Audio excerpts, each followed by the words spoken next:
안녕하십니까? 부산에 사는 71 최정숙입니다. 오늘 여러분께 제 이야기를 들려드리려고 합니다. 긴 이야기가 될 텐데요.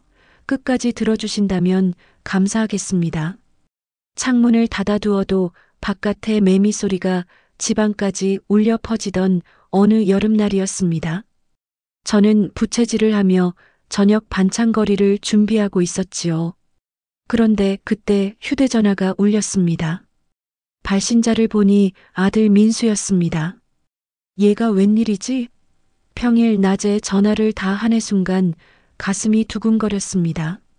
늘 바쁘게 일하느라 목소리 듣기도 쉽지 않은 아이였으니까요. 전화를 받자마자 아들의 목소리가 들렸습니다. 엄마, 잘 지내시죠? 요즘 더우실 텐데 괜찮으세요? 그 한마디에 괜히 목이 맸습니다. 평소엔 안부 전화 한 통 걸기도 바빴던 애가 먼저 제 건강을 물어오니 그 순간만큼은 기특하고 고마웠습니다. 저는 대수롭지 않게 대답했지요. 그럼 나는 잘 지내고 있지. 너희는 둘 다 일은 힘들지 않니? 아들은 잠시 머뭇거리다가 본론을 꺼냈습니다. 엄마, 사실 이번에 우리 둘이 여름휴가를 좀 길게 잡았어요. 며칠 동안 집을 비우게 되는데 우리 강아지 밥 좀 챙겨주실 수 있으세요? 아무래도 엄마 말고는 부탁할 사람이 없어서요. 그 말을 듣는 순간 제 입가엔 미소가 번졌습니다. 아이고, 나를 믿고 맡긴다니. 아직은 엄마가 필요하긴 하구나 그렇게 생각하니 괜히 마음이 뿌듯해졌습니다. 저는 흔쾌히 대답했습니다. 걱정 마라. 내가 봐줄 테니까 너희는 편히 다녀오라. 전화를 끊고 난 뒤에도 한참 동안 멍하니 앉아 있었습니다. 문득 마음 한쪽에서 작은 다짐이 피어올랐습니다. 그래, 단순히 밥만 주는 게 아니라 이번 기회에 집도 한번 깨끗이 치워줘야겠다. 아들 부부가 바쁘게 살다 보니 집안 구석구석은 제대로 신경 쓰기 힘들었을 테니까 그날 저녁 저는 장롱에서 여름용 얇은 앞치마를 꺼내 다려놓았습니다. 내일 당장 아들네 집에 가서 청소를 해야지. 마치 명절 아침처럼 마음을 단단히 먹으며 잠자리에 들었습니다. 그런데 이상하게도 쉽게 잠이 오지 않았습니다. 아이들을 도와줄 수 있다는 설렘과 오랜만에 강아지를 돌볼 수 있다는 기대가 뒤섞여서였지요. 새벽녘 새소리에 깨어나 부엌불을 켰습니다.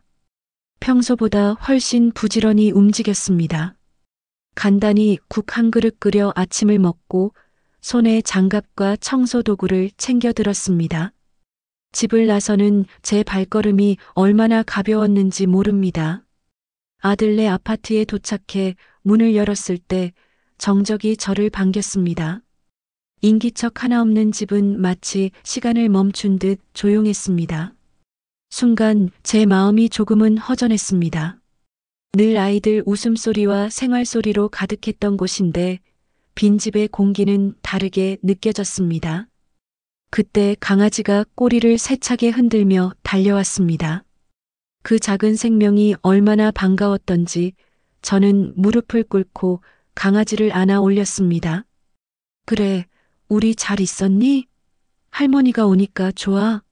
녀석은 제 손바닥을 핥으며 낑낑거렸습니다. 그 따뜻한 체온이 제 마음까지 녹여주었습니다. 저는 우선 밥그릇에 사료를 담고 물그릇도 새로 갈아주었습니다. 녀석이 정신없이 밥을 먹는 동안 저는 거실을 둘러보았습니다. 창틀에는 먼지가 내려앉아 있었고 바닥 구석구석에도 작은 머리카락과 부스러기가 눈에 띄었습니다. 그래, 오늘은 거실부터 제대로 치워야겠다. 그렇게 저는 청소기를 돌리고 걸레를 들었습니다. 거실 가구를 하나하나 옮겨가며 바닥을 닦고 유리창까지 빼곡히 문질렀습니다. 땀이 줄줄 흘러내렸지만 오히려 속이 다 시원했습니다. 이렇게 해놔야 아이들이 돌아왔을 때 좋아하지. 그렇게 거실 청소를 마치고 나니 온몸이 땀에 젖었습니다. 그래도 속은 후련했습니다. 먼지를 털어낸 창문 사이로 햇빛이 환하게 들어오니 마치 새 집에 온 듯 상쾌했지요. 잠시 숨을 고르며 물 한 잔을 마신 뒤 저는 다음으로 작은 방 하나의 문을 열었습니다. 그런데 그 순간 제 발걸음이 멈칫했습니다. 방 안에서 풍기는 공기부터가 달랐습니다. 눅눅한 냄새, 오래된 빨래 냄새가 뒤섞여 제 코를 찔렀습니다. 눈을 크게 뜨고 안을 들여다보니 믿기 힘든 광경이 펼쳐져 있었습니다. 바닥에는 옷가지가 아무렇게나 흩어져 있었습니다. 반쯤 벗어 던진 셔츠, 아직 세탁조차 거치지 않은 양말이 구석구석 널브러져 있었고 화장품이 담긴 작은 파우치는 열린 채로 가루가 바닥에 쏟아져 있었습니다. 책상 위는 더 심각했습니다. 반쯤 비운 컵라면 용기, 다 마시다 만 음료수 캔. 그 사이로 각종 영수증과 종이 조각이 어지럽게 겹쳐져 있었습니다. 저는 순간 입을 틀어막고 말았습니다. 이게 뭐니? 도대체? 아무리 신혼 부부라지만, 아무리 맞벌이로 바쁘다지만 이렇게 집안을 내팽개쳐둔 걸 보니 가슴이 철렁 내려앉았습니다. 무엇보다도 며느리가 이 집안의 살림을 책임지고 있다 생각했는데 이 꼴이라니 도무지 이해가 가지 않았습니다. 저는 방 안으로 천천히 들어섰습니다. 발밑에 바스락거리는 소리가 났습니다. 쓰레기 봉투도 아닌데 과자 포장지가 구겨져 떨어져 있었고 미처 치우지 않은 음식 찌꺼기에서 작은 벌레가 기어다니는 모습까지 보였습니다. 순간 저는 머리가 어지러워졌습니다. 이렇게 사는 게 정상이라고 할 수 있니? 며느리라는 애가 도대체 살림을 어떻게 하는 건가? 제 목소리는 저도 모르게 떨렸습니다. 한숨이 절로 새어나왔습니다. 젊은 세대가 예전처럼 살림에 매달리지 않는다는 건 알고 있었지만 최소한의 기본은 지켜야 하는 것 아닙니까? 그 기본조차 저버린 듯한 풍경 앞에서 저는 허탈감에 휩싸였습니다. 방 구석에 세워진 빨래 바구니는 옷가지가 산처럼 쌓여 있었고 냄새가 코를 찔렀습니다. 그 옆에는 다 마시다 만 커피 컵이 반쯤 굳어 있었고 화장대 위에는 며느리가 바르다 만 화장품이 먼지를 뒤집어 쓴 채 어지럽게 흩어져 있었습니다. 저는 머리를 절레절레 흔들며 중얼거렸습니다. 어쩌자고 이 모양이니? 도대체 살림살이란 이게 이렇게까지 하찮은 게 된 거냐? 그 순간 제 마음은 참담했습니다. 아들을 위해서라도 집안이 이토록 엉망진창이 되어서는 안 된다고 생각했습니다. 아무리 둘이 바쁘다지만 며느리라면 기본적인 살림살이는 챙겨야 하는 것 아닙니까? 저는 그 방에 한동안 서서 발만 동동 굴렀습니다. 어디서부터 손을 대야 할지도 모르겠는 난장판이었고 그 광경을 보고 있자니 마치 제가 무너져 내리는 기분마저 들었습니다. 작은 방의 난장판을 보며 가슴이 답답해진 저는 그래도 큰 방만큼은 좀 낫겠지 싶었습니다. 그래도 부부가 잠드는 안방인데 최소한 그곳은 정리되어 있을 거라 믿고 싶었던 것이지요. 한숨을 내쉬며 걸레를 손에 든 채 큰 방 문 앞에 섰습니다. 손잡이를 잡는 순간부터 왠지 모르게 마음이 무거웠습니다. 그래도 안방만큼은 깨끗하겠지. 저 애들도 그래도 체면은 있겠지 그렇게 스스로 위안을 삼으며 문을 살짝 열었습니다. 그런데 문이 열리자마자 제 눈에 들어온 풍경은 상상조차 할 수 없는 것이었습니다. 커튼이 반쯤 쳐진 채 어두컴컴한 방 안 침대 위에는 사람이 누워 있었습니다. 분명히 제 며느리 수진이었습니다. 저는 처음엔 순간 아직 여행을 안 갔나? 몸이 아파서 못 갔나? 하고 얼떨떨했습니다. 그런데 곧 시야가 옆으로 옮겨졌습니다. 며느리 곁에 낯선 남자가 함께 누워 있었던 겁니다. 숨이 턱 막혀 아무 말도 나오지 않았습니다. 이불 위로 드러난 남자의 팔, 그 팔이 며느리의 어깨를 느슨하게 감싸고 있는 모습. 저는 그 순간 온몸이 굳어버렸습니다. 이게 뭐야? 제 입에서 절로 낮은 목소리가 흘러나왔습니다. 믿기 싫었습니다. 제 아들은 지금 여행을 갔다 했습니다. 그런데 며느리는 왜 여기에, 그것도 다른 남자와 함께 누워 있는 걸까요? 저는 떨리는 손으로 이불 끝자락을 덮은 듯 말 듯 잡아 올렸습니다. 혹시나 제가 잘못 본 건 아닐까? 혹시나 내 아들이 맞는 건 아닐까? 그러나 분명히 아니었습니다. 낯선 남자의 얼굴이 그대로 드러났습니다. 제 아들이 아니었습니다. 그 순간 제 가슴은 무너져 내렸습니다. 머리가 핑 도는 것 같고 다리가 후들거려 그 자리에 주저앉을 뻔했습니다. 저는 결국 참지 못하고 소리를 질렀습니다. 이게 도대체 무슨 짓이냐? 며느리, 너 지금 뭐 하는 거야? 놀란 며느리가 화들짝 눈을 떴습니다. 순간 허둥지둥 일어나더니 얼굴이 하얗게 질리며 무릎을 꿇었습니다. 어머니, 죄송해요. 제발 진정하세요. 그러나 제 눈은 이미 며느리 곁에서 여전히 잠결에 몸을 뒤척이는 그 낯선 남자를 향해 있었습니다. 머릿속이 아득해졌습니다. 저는 울컥 치밀어 오르는 분노를 억누르지 못했습니다.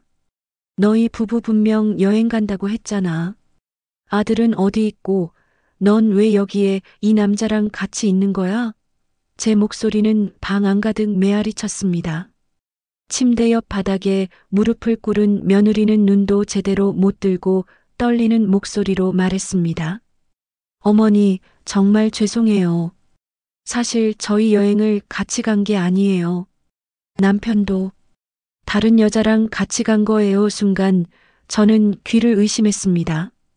방금 며느리의 입에서 나온 말이 믿기지 않았습니다.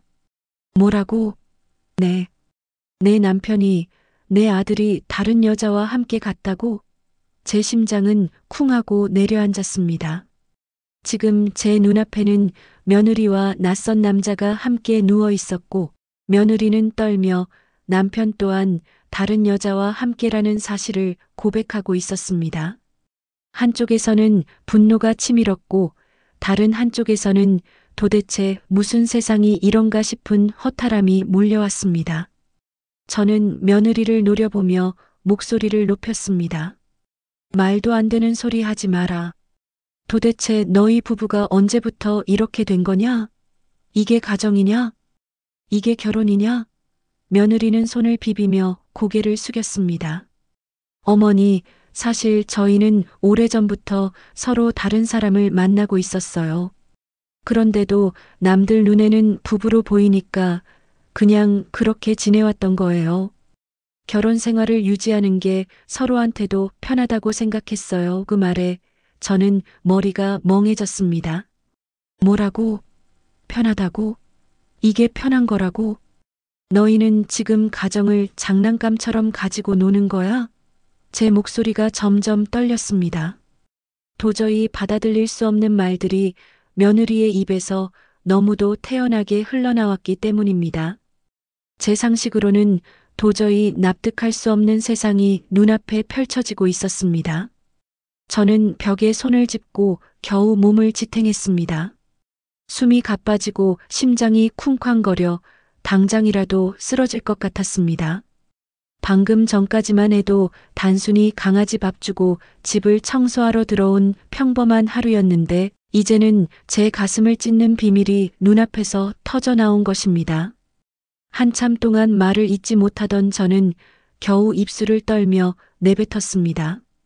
나는 지금 내 말을 도저히 믿을 수가 없다.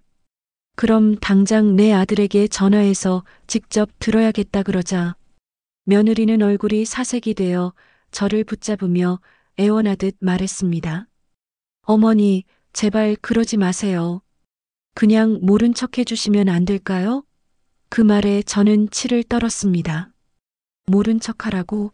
내가 지금 무슨 말을 하고 있는지 알기는 하니? 가정을 배신하고 내 아들을 배신하고 지금 당당히 모른 척하라니. 내가 인간이냐? 방 안 공기는 숨이 막히도록 무거워졌습니다. 강아지 짖는 소리마저 멀리서 희미하게만 들릴 뿐 저는 눈앞에 무릎 꿇은 며느리와 이불 속에서 여전히 잠에 취한 낯선 남자를 보며 도무지 이 현실을 받아들일 수가 없었습니다. 저는 더 이상 참을 수가 없었습니다. 며느리의 애원 따위는 귀에 들어오지 않았습니다. 제 눈에는 지금 이 집안이 무너져 내리는 모습만이 똑똑히 보였기 때문입니다. 저는 떨리는 손으로 가방에서 휴대전화를 꺼냈습니다. 며느리가 다급히 제 팔을 붙잡으며 말했습니다. 어머니, 제발 아들한테는 말씀하지 말아주세요. 지금 얘기하면 큰일 나요. 저는 그 손을 거칠게 뿌리쳤습니다. 큰일? 지금 이게 큰일이 아닌 줄 아느냐? 내가 무슨 얼굴로 그런 소리를 하니? 나는 더는 못 참겠다. 번호를 눌러 전화를 걸자 벨소리가 몇 차례 울린 뒤 아들의 목소리가 들려왔습니다. 엄마, 무슨 일이에요? 목소리가 왜 이렇게 떨리세요? 저는 목구멍이 막힌 듯 숨을 고르며 말했습니다. 지금 당장 집으로 와라. 한시라도 늦지 말고 당장 와라. 아들은 다급히 물었습니다. 왜요? 무슨 일인데 그래요? 하지만 저는 더 설명하고 싶지 않았습니다. 와보면 안다. 무슨 말인지 와서 직접 보거라. 전화를 끊자 방 안은 무거운 정적에 휩싸였습니다. 며느리는 고개를 푹 숙인 채 눈물을 흘리고 있었고 침대에 누워있던 남자는 여전히 정신을 차리지 못한 듯 몸을 뒤척이며 깊은 잠에 빠져 있었습니다. 그 광경이 더 기가 막혀 저는 방 밖으로 나와버렸습니다. 거실로 나와 소파에 털썩 앉으니 온몸에 힘이 빠져나갔습니다. 손끝이 차갑게 식어 있었고 가슴은 쿵쾅거려 숨조차 제대로 쉬기 힘들었습니다. 내가 이런 꼴을 보려고 이 집에 들어왔단 말이냐? 분노와 서러움이 뒤섞여 눈가가 뜨거워졌습니다. 얼마나 시간이 흘렀을까? 현관문이 열리는 소리가 났습니다. 아들이 급히 들어왔습니다. 땀에 젖은 얼굴로 저를 보더니 깜짝 놀란 표정을 지었습니다. 엄마, 무슨 일이에요? 왜 이렇게 초췌하세요? 저는 손가락으로 안방 쪽을 가리켰습니다. 목소리가 떨려 제대로 말도 나오지 않았습니다. 가서 내 아내를 봐라. 내가 직접 확인해라. 아들은 의아한 표정으로 발걸음을 옮겼습니다. 잠시 후 문을 열고 들어간 아들의 얼굴이 하얗게 굳어버렸습니다. 그의 입술이 파르르 떨렸습니다. 이게 뭐야?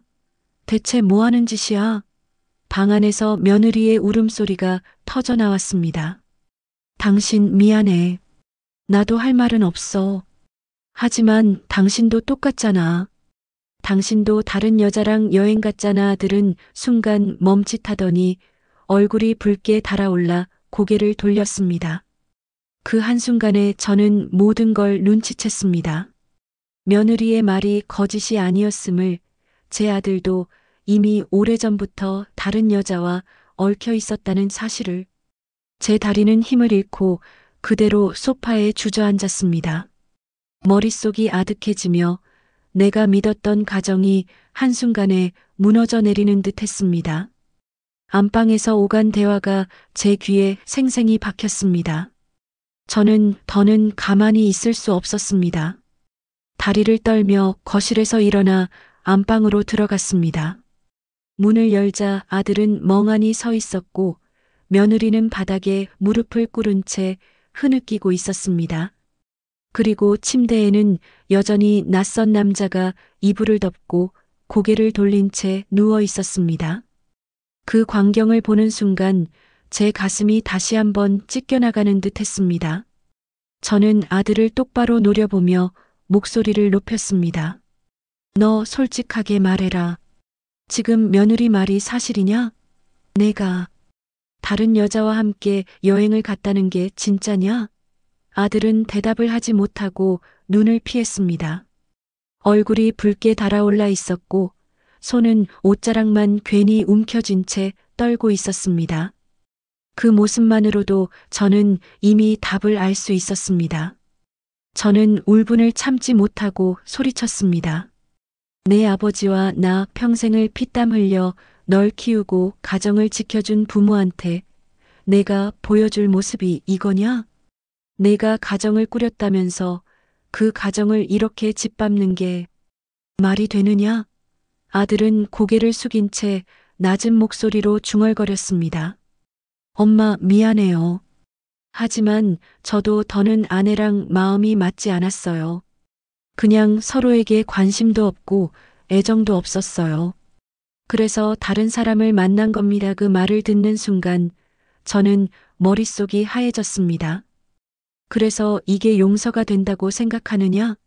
내가 결혼할 때 뭐라고 했는지 기억도 안 나느냐?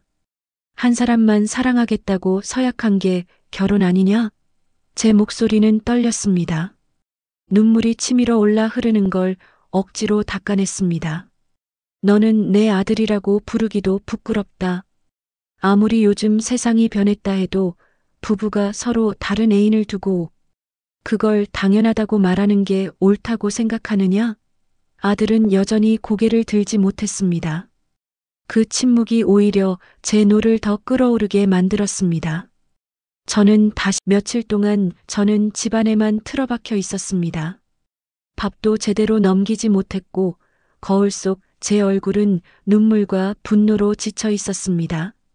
하지만 시간이 흐를수록 마음 한구석에서 어떤 생각이 떠올랐습니다. 이 사실을 나 혼자만 알고 있을 수는 없다. 사돈도 며느리의 이런 모습을 알아야 한다. 최소한 숨길 일은 아니다. 그렇게 결심을 굳히고 저는 전화를 걸었습니다. 수화기 너머로 들려오는 사돈 부인의 목소리는 평소처럼 온화했습니다. 어머님, 무슨 일로 전화 주셨어요? 목소리가 많이 상하셨네요. 저는 잠시 망설였지만 곧 단호하게 말했습니다. 사돈, 우리 따로 좀 만나야겠습니다. 꼭 드려야 할 말씀이 있습니다. 그날 오후 동네 근처 작은 다방에서 마주 앉았습니다. 사돈은 제 얼굴을 보자마자 놀란 듯 눈을 크게 떴습니다. 세상에, 어머님. 얼굴이 왜 이렇게 상하셨어요? 무슨 큰일 있으신 겁니까? 저는 뜨거운 차 잔을 두 손으로 감싸 쥔 채 깊은 숨을 내쉬었습니다. 그리고 떨리는 목소리로 입을 열었습니다. 사돈, 내가 차마 이런 말을 꺼내야 하나 싶었지만 더는 참을 수가 없습니다. 이번에 아들네 집에 갔다가 믿을 수 없는 꼴을 보고 말았습니다. 사돈은 놀란 눈빛으로 고개를 끄덕이며 제 말을 기다렸습니다. 저는 모든 과정을 차근차근 털어놓았습니다. 아들 부부가 휴가를 간다고 해서 강아지를 부탁받았고 그래서 집을 청소해 주려고 들어갔는데 작은 방은 쓰레기장 같았고 그건 그렇다 치더라도 큰 방에 들어가니 며느리가 낯선 남자와 함께 누워 있었다고 내 눈으로 똑똑히 확인했어요. 그런데 기가 막힌 건 며느리 말이 우리 아들도 다른 여자와 여행을 갔다는 겁니다. 둘 다 서로 애인을 두고 살고 있다는 얘기였어요. 말을 이어가며 저는 눈물이 차올라 목소리가 갈라졌습니다. 사돈, 이게 말이 됩니까? 이게 결혼이랍시고 하는 짓입니까? 사돈은 제 말을 듣고 한동안 입을 다물었습니다. 차잔만 들었다 놓았다 하며 얼굴이 굳어졌습니다. 그리고 한숨을 깊게 내쉬더니 낮게 중얼거렸습니다. 어머님, 그게 사실이라면 우리 집안도 부끄러워서 얼굴을 들고 다닐 수가 없겠습니다. 제 딸만의 문제인 줄 알았는데 아드님도 참. 저는 눈물을 닦으며 고개를 끄덕였습니다. 맞습니다. 며느리 잘못만이 아니지요. 제 아들도 같은 잘못을 저지른 겁니다. 하지만 제가 부모로서 받아들일 수 없는 건 둘 다 그걸 당연한 일처럼 여긴다는 겁니다. 이혼도 하지 않고 그냥 편하게 지내겠다니 제가 어떻게 그걸 눈 감아줄 수 있겠습니까? 사돈은 손수건을 꺼내 눈물을 훔치며 한참을 말이 없었습니다. 그러다 저를 똑바로 바라보며 말했습니다. 어머님, 저도 충격입니다. 하지만 이 일을 어떻게 해야 할지 우리끼리라도 방법을 찾아야겠지요. 자식들만 믿어서는 안 되겠습니다. 그 말에 저는 다시금 무거운 숨을 내쉬었습니다. 그래요, 사돈. 이제라도 진실을 알고 함께 대책을 논하는 게 필요합니다.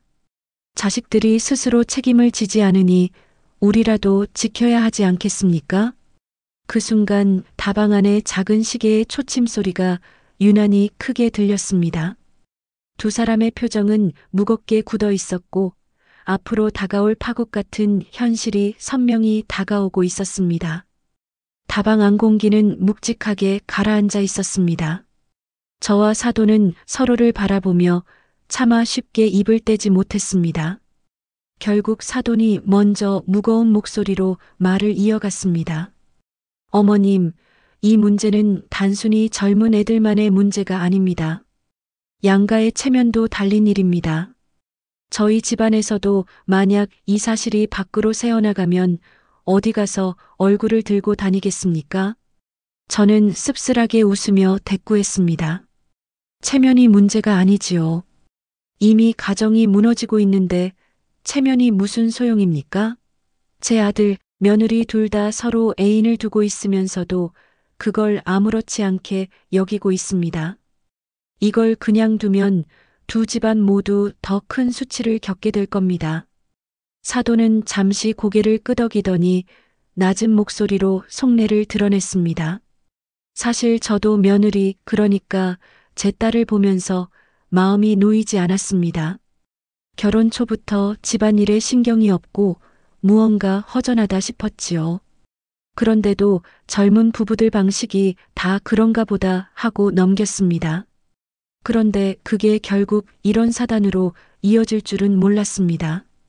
저는 고개를 떨구며 한숨을 내쉬었습니다. 저 역시 마찬가지입니다. 아들이 바쁘다고만 생각했지 다른 여자를 만나고 있을 거라는 건 꿈에도 몰랐습니다. 부모로서 참담하기 그지없습니다. 잠시 정적이 흐른 뒤 저는 결심한 듯 단호하게 말했습니다. 사돈, 저는 분명히 말씀드리겠습니다. 이런 결혼은 더 이상 유지해서는 안 됩니다. 두 집안 어른이 나서서라도 이혼을 시켜야 합니다. 사돈은 난처한 표정을 지으며 손가락으로 차잔을 톡톡 두드렸습니다. 말씀은 이해합니다. 하지만 이혼은 두 집안 모두에 큰 상처가 됩니다.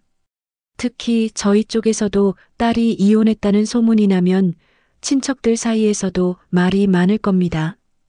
그래서 쉽게 결정하기가 어렵습니다. 그 말에 저는 목소리를 높였습니다. 사돈, 체면이 중요합니까? 이렇게 서로 다른 사람과 얽혀 있으면서 부부 흉내만 내는 게 더 큰 수치입니다. 지금이라도 잘라내야 합니다. 저는 제 아들에게도 똑똑히 말했습니다. 더는 이런 가정을 인정할 수 없다고. 사돈은 한동안 침묵하다가 결국 고개를 끄덕였습니다. 어머님 말씀대로라면 저희도 더는 모른 척할 수는 없겠군요. 다만 당장 강하게 몰아붙이면 두 아이가 반발할 수도 있습니다. 우리 둘이 먼저 입장을 정리하고 양가 어른들 모두를 모아 당하는 자리를 마련하는 게 어떻겠습니까? 저는 잠시 생각에 잠겼다가 천천히 고개를 끄덕였습니다. 좋습니다. 우리끼리만 속 끓일 게 아니라 양가 어른들이 다 모여서 이 문제를 공식적으로 논해야 합니다. 그래야 아이들도 도망치지 못할 겁니다. 사돈은 무겁게 한숨을 내쉬며 자리에서 일어났습니다. 그럼 가까운 날 안에 자리를 만들도록 하겠습니다. 우리 집에서도 이 사실을 알게 되면 충격이 크겠지만 이제라도 진실을 마주해야 하겠지요. 며칠 후 사돈의 제안대로 양가 어른들이 모이는 자리가 마련되었습니다. 장소는 양가 모두에게 중립적인 곳 근처 한정식집 단체방이었습니다. 오래된 목재문을 열고 들어서니 이미 사돈 내외가 자리에 앉아 있었습니다. 저를 보자 그들은 어색한 미소로 인사를 건넸습니다. 어머님 오시느라 고생 많으셨습니다. 저는 고개만 끄덕인 채 자리에 앉았습니다.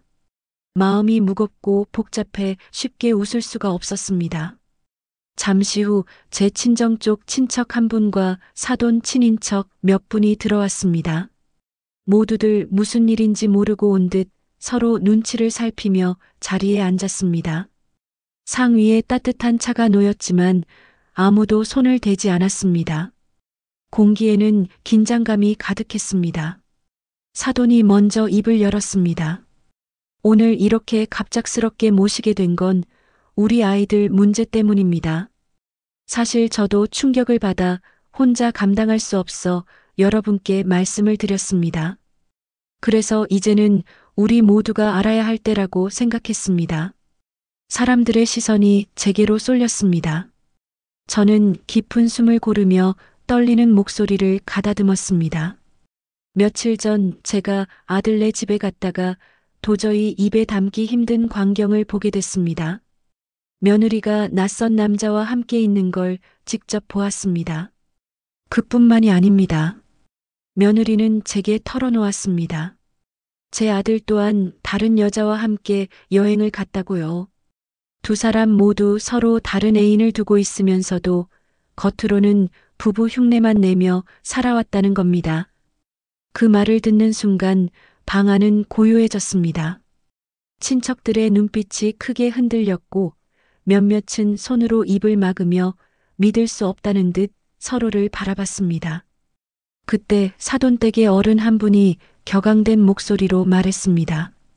이게 무슨 말입니까? 우리 집안 딸이 그런 짓을 했단 말입니까? 사돈은 얼굴을 감싸 쥐며 힘겹게 대답했습니다. 저도 믿고 싶지 않았습니다. 하지만 어머님께서 직접 보셨다 하시니 변명의 여지가 없습니다. 더구나 아드님도 같은 잘못을 저질렀다고 하니 한쪽만의 책임으로 돌릴 수도 없겠지요. 분위기는 점점 무겁게 가라앉았습니다. 서로의 얼굴에는 수치와 분노, 그리고 실망이 교차했습니다. 저는 눈물을 삼키며 단호하게 말했습니다. 저는 이대로는 도저히 받아들일 수 없습니다. 이 결혼은 이미 깨진 겁니다. 아이들이 스스로 정리하지 않는다면 우리 어른들이라도 결정을 내려야 합니다. 더는 이런 부끄러운 결혼 생활을 이어가게 둘 수 없습니다. 그러자 제 친척 한 분이 조심스럽게 물었습니다. 그러면 어머님 뜻은 결국 이혼을 시키겠다는 말씀입니까? 저는 힘주어 고개를 끄덕였습니다. 그렇습니다. 지금 이대로 두면 두 집안 모두 더 큰 수치를 당하게 될 겁니다. 무엇보다 아이들이 잘못된 관계를 편하다는 이유로 유지한다는 게 저는 용납이 안 됩니다. 사돈 역시 무겁게 고개를 끄덕였습니다. 저도 어머님 생각에 동의합니다. 처음에는 체면 때문에 망설였지만 이제는 더 미룰 수가 없습니다. 우리 아이들을 위해서라도 양가 모두의 명예를 위해서라도 이 결혼은 정리해야 합니다. 방 안은 다시 한번 정적에 잠겼습니다. 차마 누구도 쉽게 말을 잇지 못했습니다. 모두가 사태의 심각함을 인정하고 있었지만 그 결정을 내리는 순간이 얼마나 고통스러울지 알기에 고개만 떨은 채 숨을 고르기만 했습니다. 모임이 끝날 무렵 모두의 얼굴은 굳어 있었습니다.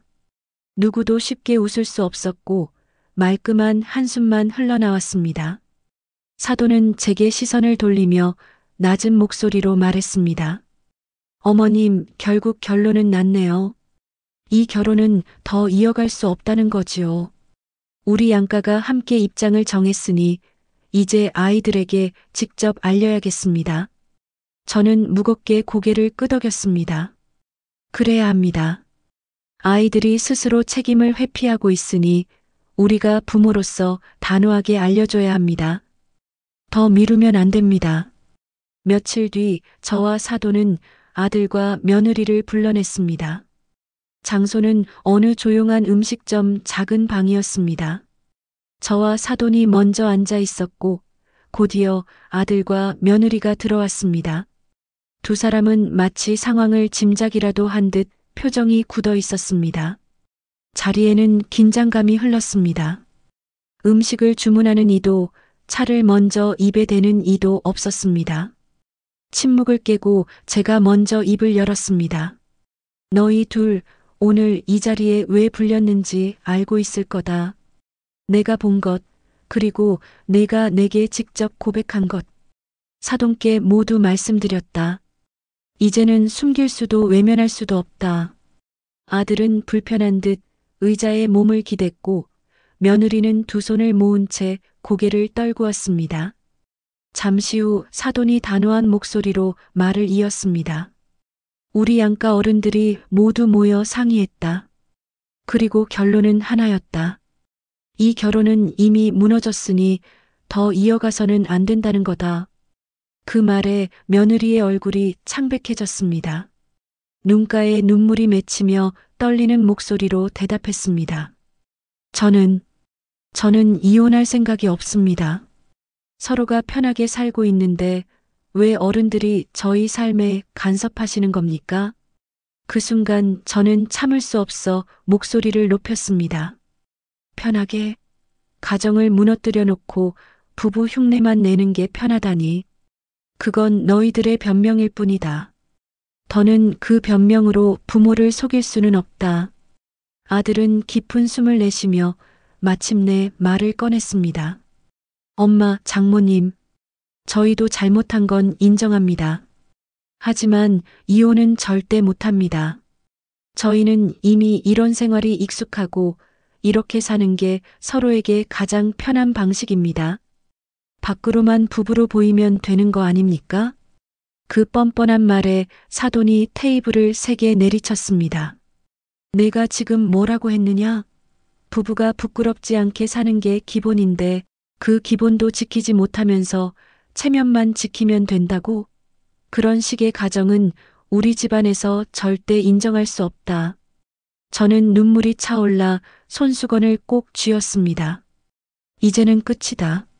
너희가 아무리 반발해도 우리는 부모로서 더는 이 결혼을 인정하지 않을 것이다. 너희가 도망치려 해도 우리는 절대 뜻을 굽히지 않을 것이다. 아들과 며느리는 서로를 바라보며 입술을 깨물었습니다. 며느리의 눈물은 흘러내렸고 아들은 차가운 표정으로 고개를 돌렸습니다.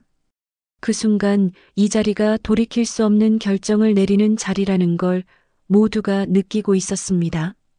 방 안의 공기는 살얼음처럼 팽팽하게 얼어붙어 있었습니다. 저와 사돈이 단호히 이혼밖에 길이 없다라고 못 박자 아들과 며느리의 표정은 굳어졌습니다. 며느리는 손등으로 눈물을 훔치더니 고개를 바짝 들고 떨리는 목소리로 말을 쏟아냈습니다. 저희는 절대 이혼하지 않겠습니다. 어머니, 아버님, 사돈 어른들, 다들 저희 삶을 너무 쉽게 판단하시는 겁니다. 저희는 저희 방식대로 충분히 잘 살고 있습니다. 서로 얽매이지 않고 서로 간섭하지 않으니 오히려 더 평화롭습니다. 왜 굳이 이걸 무너뜨리려 하십니까? 그 말에 저는 심장이 철렁 내려앉았습니다. 평화? 내가 말하는 그 평화가 다른 사람을 속이고 부모를 속이고 가정을 배신하는 게 평화란 말이냐? 그것을 평화라고 부르는 순간부터 이미 내 가정은 끝난 거다. 그런데 제 아들마저 고개를 끄덕이며 며느리 편을 들었습니다. 저는 아내 말에 동의합니다. 저희는 이렇게 사는 게 더 행복합니다. 애정이 없으면 꼭 이혼을 해야 합니까? 저희는 서로의 삶을 존중하며 각자 다른 방식으로 만족을 찾고 있습니다. 그게 요즘 세대의 방식입니다. 사돈은 참다 못해 자리에서 몸을 앞으로 기울이며 목소리를 높였습니다. 내가 지금 말하는 그 방식은 가정이 아니다. 부모가 자식들에게 뭐라 할 수 있는 마지막 이유가 바로 가정인데 너희는 그 기본을 무너뜨리고도 당당하구나. 아들은 오히려 냉정하게 대꾸했습니다. 아버님, 저희 세대는 어른들 세대와 다릅니다. 억지로 참고 사는 게 행복이 아니라는 걸 압니다. 그러니 저희를 이해해 주실 수 없다면 그냥 저희를 내버려 두세요.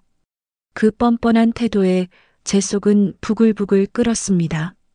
내버려 두라고? 내가 내 어머니라서, 내가 이 집안 어른이라서 그냥 보고만 있으라고? 내가 그럴 수 있을 것 같으냐? 내가 내 아들이 아니었다면 몰라도 너는 내 자식이다. 그렇기에 나는 끝까지 꾸짖을 것이다. 하지만 아들은 차갑게 눈을 흘기며 입술을 굳게 다물었습니다. 며느리는 눈물을 닦아내더니 오히려 단호한 표정으로 저를 똑바로 바라봤습니다. 어머니, 저는 남편과 같은 생각입니다. 저희는 우리 삶을 선택했습니다. 온 세상이 비난해도 저희는 이혼하지 않을 겁니다. 그게 저희의 자유고 저희의 권리입니다. 그 순간 방 안의 긴장감은 극에 달했습니다. 저와 사돈은 분노와 절망으로 몸을 떨었고 아들과 며느리는 완강한 태도로 맞서고 있었습니다. 더 이상 대화로는 좁힐 수 없는 깊은 골이 눈앞에 뚜렷이 드러난 순간이었습니다.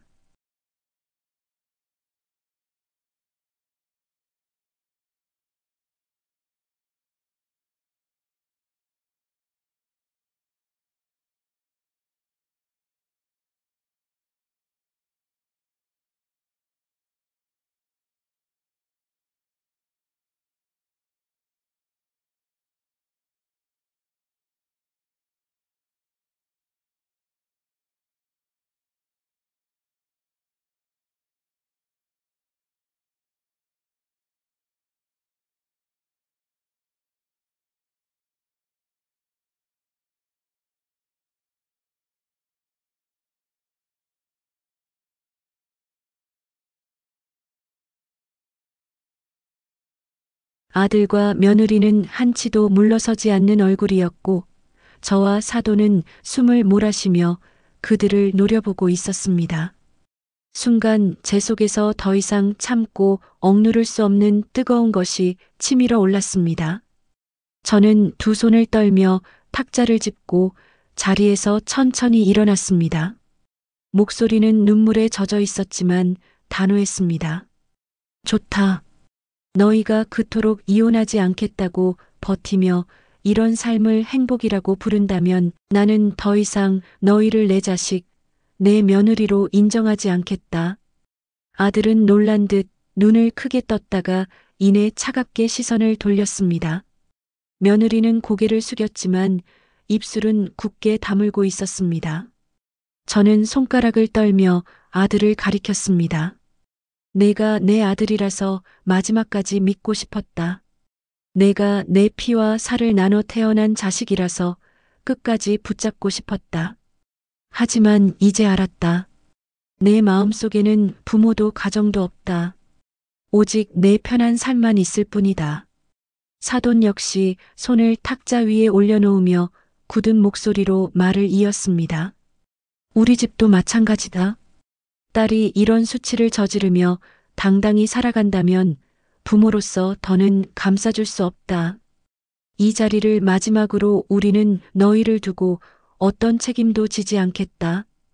그 말에 며느리의 어깨가 크게 흔들렸습니다. 눈물이 한 방울 또르 떨어졌지만 그녀는 끝내 고개를 들지 않았습니다. 아들은 씁쓸한 웃음을 지으며 차갑게 대꾸했습니다. 그래요. 저희도 부모님께 더는 기대하지 않겠습니다.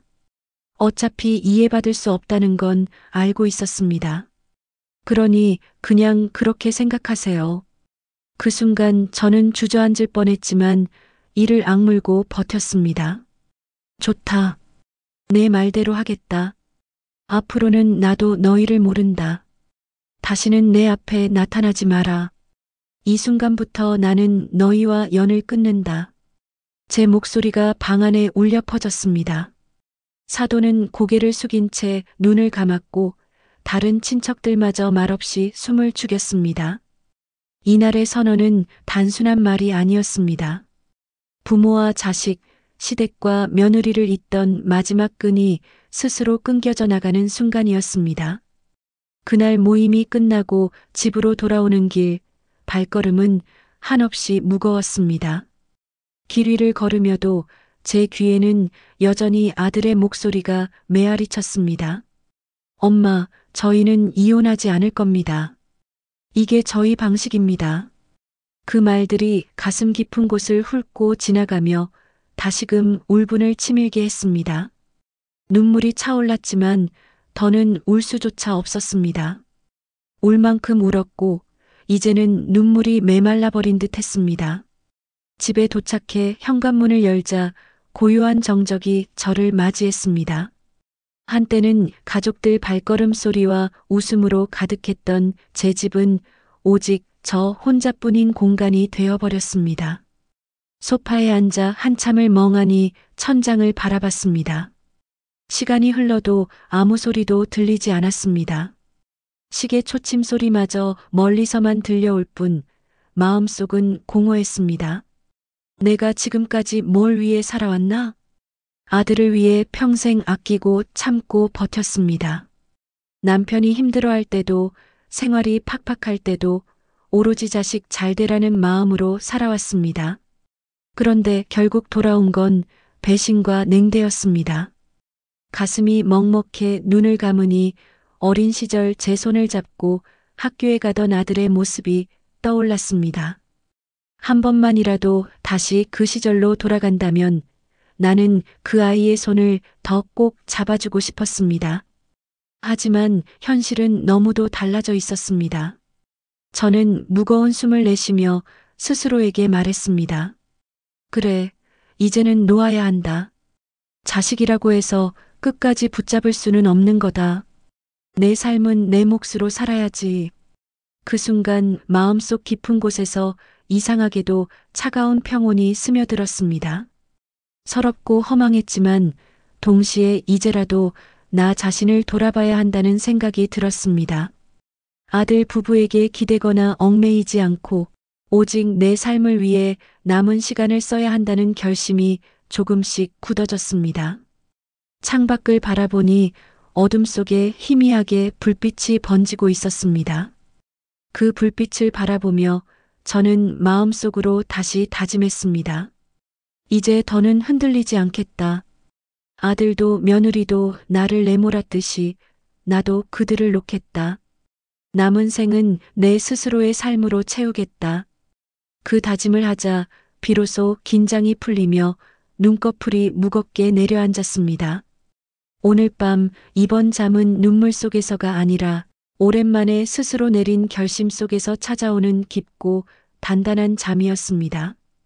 며칠 동안은 집안에서 거의 나오지 않았습니다. 마치 세상과 스스로를 단절한 듯 밥도 제대로 먹지 않고 방 안에 앉아 멍하니 창밖만 바라보았습니다. 그러나 시간이 흐르자 이대로는 안 되겠다는 생각이 들었습니다. 나를 버린 자식에게 집착하며 무너질 게 아니라 내 남은 시간을 위해 무언가를 해야 한다는 결심이 조금씩 피어올랐습니다. 그날 저는 용기를 내어 동네 경로당에 발걸음을 옮겼습니다. 오랜만에 문을 열고 들어서자 몇몇 이웃 어르신들이 저를 보고 반갑게 맞아주었습니다. 아이고, 오랜만이네. 어디 아프셨나 봐요. 얼굴이 수척해지셨어. 저는 억지로 미소를 지으며 고개를 끄덕였습니다. 그냥 집안일이 좀 있어서요. 말끝을 흐렸지만 제 마음을 읽은 듯 한 분이 다가와 제 손을 꼭 잡아주었습니다. 무슨 일인지 자세히는 몰라도 혼자 끙끙 앓지 마세요. 우리끼리라도 얘기 나누면 마음이 한결 편해집니다. 그 말에 제 눈가가 뜨거워졌습니다. 그동안 집안에서 혼자 울며 끌어안고 있던 고통이 스르 새어나오는 듯 했습니다. 결국 저는 조심스럽게 제 속사정을 털어놓기 시작했습니다. 아들과 며느리의 배신, 부모로서 받은 상처, 그리고 연을 끊어야 했던 고통스러운 결심까지. 얘기를 들은 이웃 어르신들은 한동안 말을 잇지 못하다가 조용히 고개를 끄덕이며 말했습니다. 참 힘든 일을 겪으셨네요. 그래도 어머님 잘하셨습니다. 자식이 아무리 귀해도 잘못된 건 바로 잡아야 하지요. 더는 마음 상하지 마시고 남은 시간은 어머님 자신을 위해 쓰세요. 그 위로에 제 마음속에 맺혔던 응어리가 조금은 풀려내리는 것 같았습니다. 누군가 내 말을 들어주고 내 고통을 공감해준다는 사실만으로도 한결 숨이 쉬어졌습니다. 며칠 뒤에는 오랜만에 교회에도 나갔습니다. 예배가 끝난 뒤 오랫동안 알고 지내던 권사님이 제 옆에 다가와 따뜻하게 손을 잡았습니다. 요즘 얼굴이 안 보이셔서 걱정했는데 무슨 일 있으셨어요? 저는 잠시 망설이다가 이번에는 숨기지 않고 솔직하게 말했습니다. 그러자 권사님은 잠시 제 손을 꼭 쥐었습니다. 주님께서 어머님의 마음을 위로해 주실 겁니다. 지금은 고통스럽지만 분명히 새로운 길이 열릴 겁니다. 그 순간 눈물이 왈칵 쏟아졌지만 이번 눈물은 절망이 아닌 조금은 안도에 가까운 눈물이었습니다. 나를 진심으로 위로해주는 사람들이 곁에 있다는 사실이 얼마나 큰 힘이 되는지 새삼 깨달았습니다. 집으로 돌아오는 길, 오랫동안 느껴보지 못했던 따뜻함이 가슴 한편에 피어올랐습니다. 그래, 아직 늦지 않았다.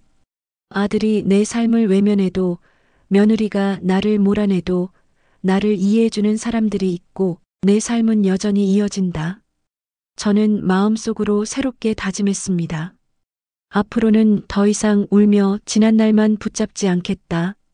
내 남은 삶은 나답게 나를 위해 살겠다. 그날 이후 저는 매일 조금씩 달라졌습니다. 아침에 눈을 뜨면 더 이상 아들과 며느리의 얼굴을 떠올리며 눈물 짓지 않았습니다. 대신 창문을 열고 햇살을 맞으며 하루를 시작했습니다. 작은 화분을 들여놓고 꽃을 가꾸기도 했습니다. 꽃잎이 하루가 다르게 피어나는 모습을 보면서 제 마음도 서서히 회복되는 듯 했습니다. 이웃들과 함께하는 경로당 프로그램에도 나가고 오랫동안 접어두었던 손뜨개질을 다시 시작했습니다. 바늘 끝에서 하나씩 모양이 잡히는 것을 보며 무너진 내 삶도 다시 엮어낼 수 있겠다는 희망이 생겼습니다. 교회와 이웃 모임에서 만난 사람들과 웃으며 대화하는 시간은 제 마음의 빈자리를 조금씩 채워주었습니다. 아들과 며느리를 생각하면 여전히 가슴이 저리고 쓰라렸습니다. 그러나 이제는 더 이상 그들의 선택에 제 삶을 맡기지 않기로 했습니다. 그들이 어떤 길을 가든 저는 제 길을 똑바로 걸어가면 되는 것이지요. 저는 스스로에게 속삭였습니다. 나는 이제 더 이상 과거에 얽매이지 않는다. 아들과 며느리가 나를 버렸어도 나는 나를 버리지 않는다. 남은 생은 후회 없이 나답게 살아가겠다. 창가에 앉아 노을빛이 번지는 하늘을 바라보며 저는 마음 깊이 다짐했습니다. 71, 인생의 황혼기에 선 제게 남은 시간이 얼마나 될지는 모르겠습니다. 하지만 그 시간만큼은 제 것으로 제가 원하는 대로 살아가겠습니다. 지난날의 아픔은 가슴 깊이 묻어두고 앞으로는 오직 저 자신을 위해 살아가겠습니다.